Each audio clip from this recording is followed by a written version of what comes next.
podcast listener named Gloria from Nigeria went to our online homepage and wrote us this follow-up email on weddings. Pastor John, thank you for your episode on a simple wedding, episode 875 that was. I would like to know if parental consent and involvement is necessary in a marriage when both parties are up to 30 years old. Also, is it wrong to not adhere to Western wedding traditions, such as a white dress, church ceremony, and walking down the aisle, etc.? Can we not just get our marriage license from the registry and ask our pastor to bless us instead of having a ceremony in the church? What would you say, Pastor John? Well, I hear three questions. Number one, what about permission of parents? Number two, do you need to follow Western traditions? Number three, is it legal or isn't legal registration and pastoral blessing enough without any kind of Christian church ceremony? So let me just take these one at a time and give you a few suggestions, a few pointers for each one. First, what about parental blessing? I think this is the most important one. And I have 5 suggestions. Number one of the most basic biblical commands is honor your father and mother, Ephesians 6:2. That's a broader, deeper command than the particular command to obey them. And therefore, I would encourage a couple to pray and work and wait for their parents' blessing. How long they should wait will be determined by some of the other factors that I'm going to mention in just a minute.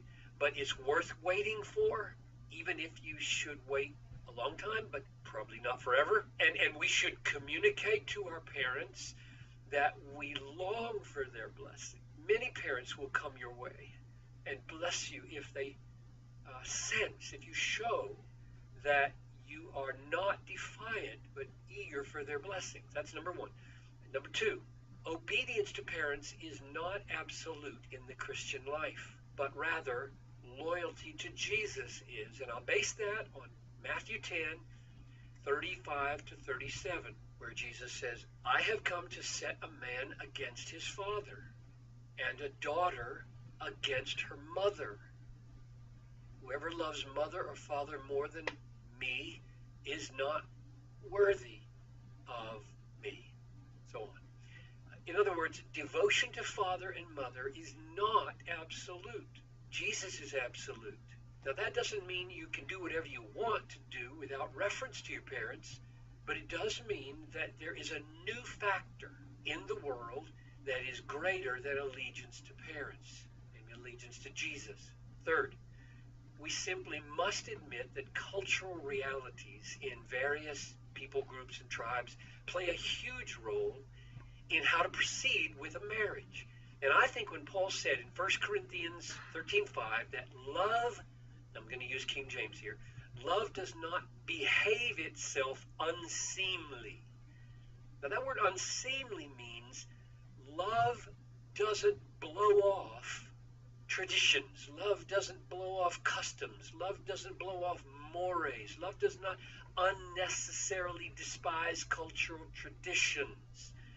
Therefore, the application of these suggestions that I'm making right now are going to look very different in different cultures. And that's not sheer relativism. It's a discerning application of the principle of love. Number fourth suggestion with regard to parents.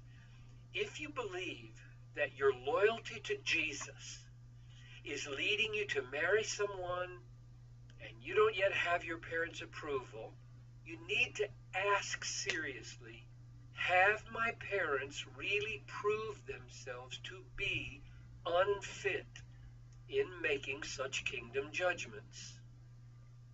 Perhaps they have. Maybe they're not even Christians. But don't fail to be sure. I mean, that's a big question. Have my parents, with all their experience and all their love for me and all their wisdom, really prove themselves to be, in this case, unfit for making such kingdom judgments as the one I'm disagreeing on? And the last thing I would say with regard to parents is, however you move forward, don't let there be a spirit of defiance towards your parents or a spirit of indifference to what they say as if their opinions don't matter.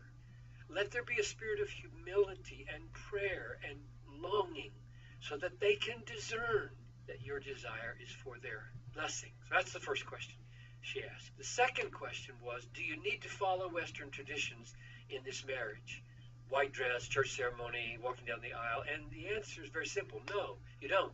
But I would caution that if you live in a culture where these traditions are cherished, you need to have good, Christ-exalting, Bible-based reasons for doing things a different way. Third question, can we not just get our marriage license and get a pastor to bless us and dispense with a church ceremony? It might be helpful to point out that I used to hear the exact reverse question, like, can we just have a Christian ceremony and skip the legal registration? It's really funny that things change around.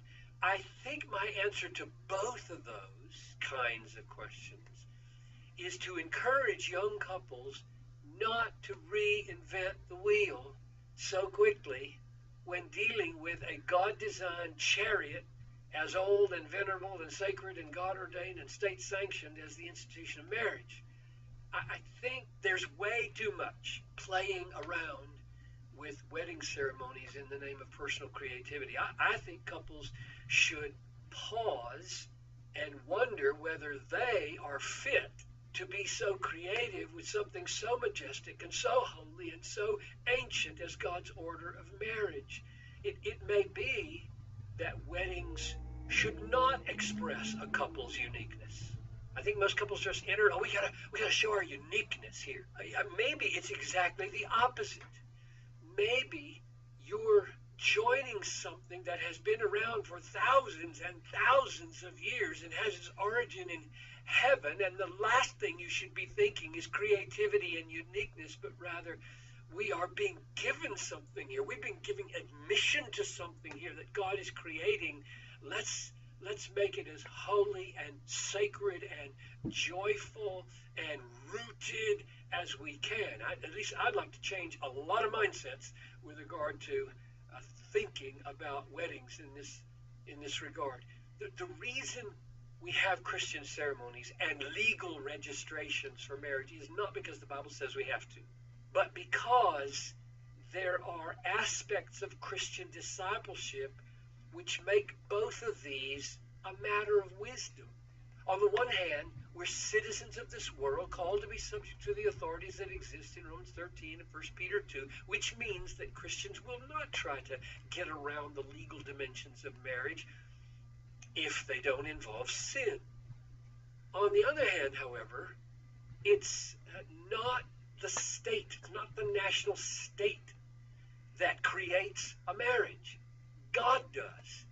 Jesus said, what God has joined together, let no man separate. God is the one who joins in marriage, not the state, not the couple, for goodness sakes, not the pastor, not the priest, not the parents. God does. God creates a marriage in heaven, and it is unbreakable except by death. God made this, let not man separate it.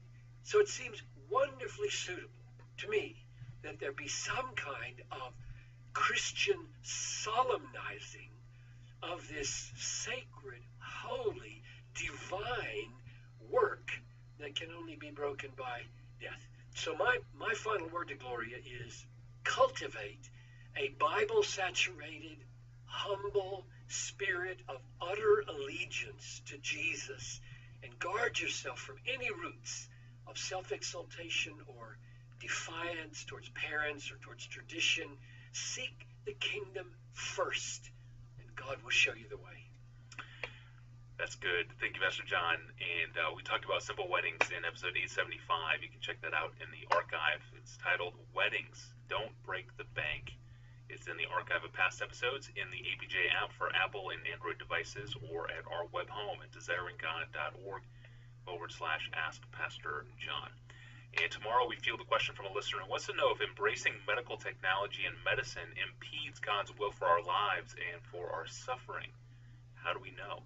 You don't want to miss this episode. This tomorrow on the Ask Pastor John podcast with longtime pastor and author John Piper. I'm your host, Tony Rinke. We'll see you then.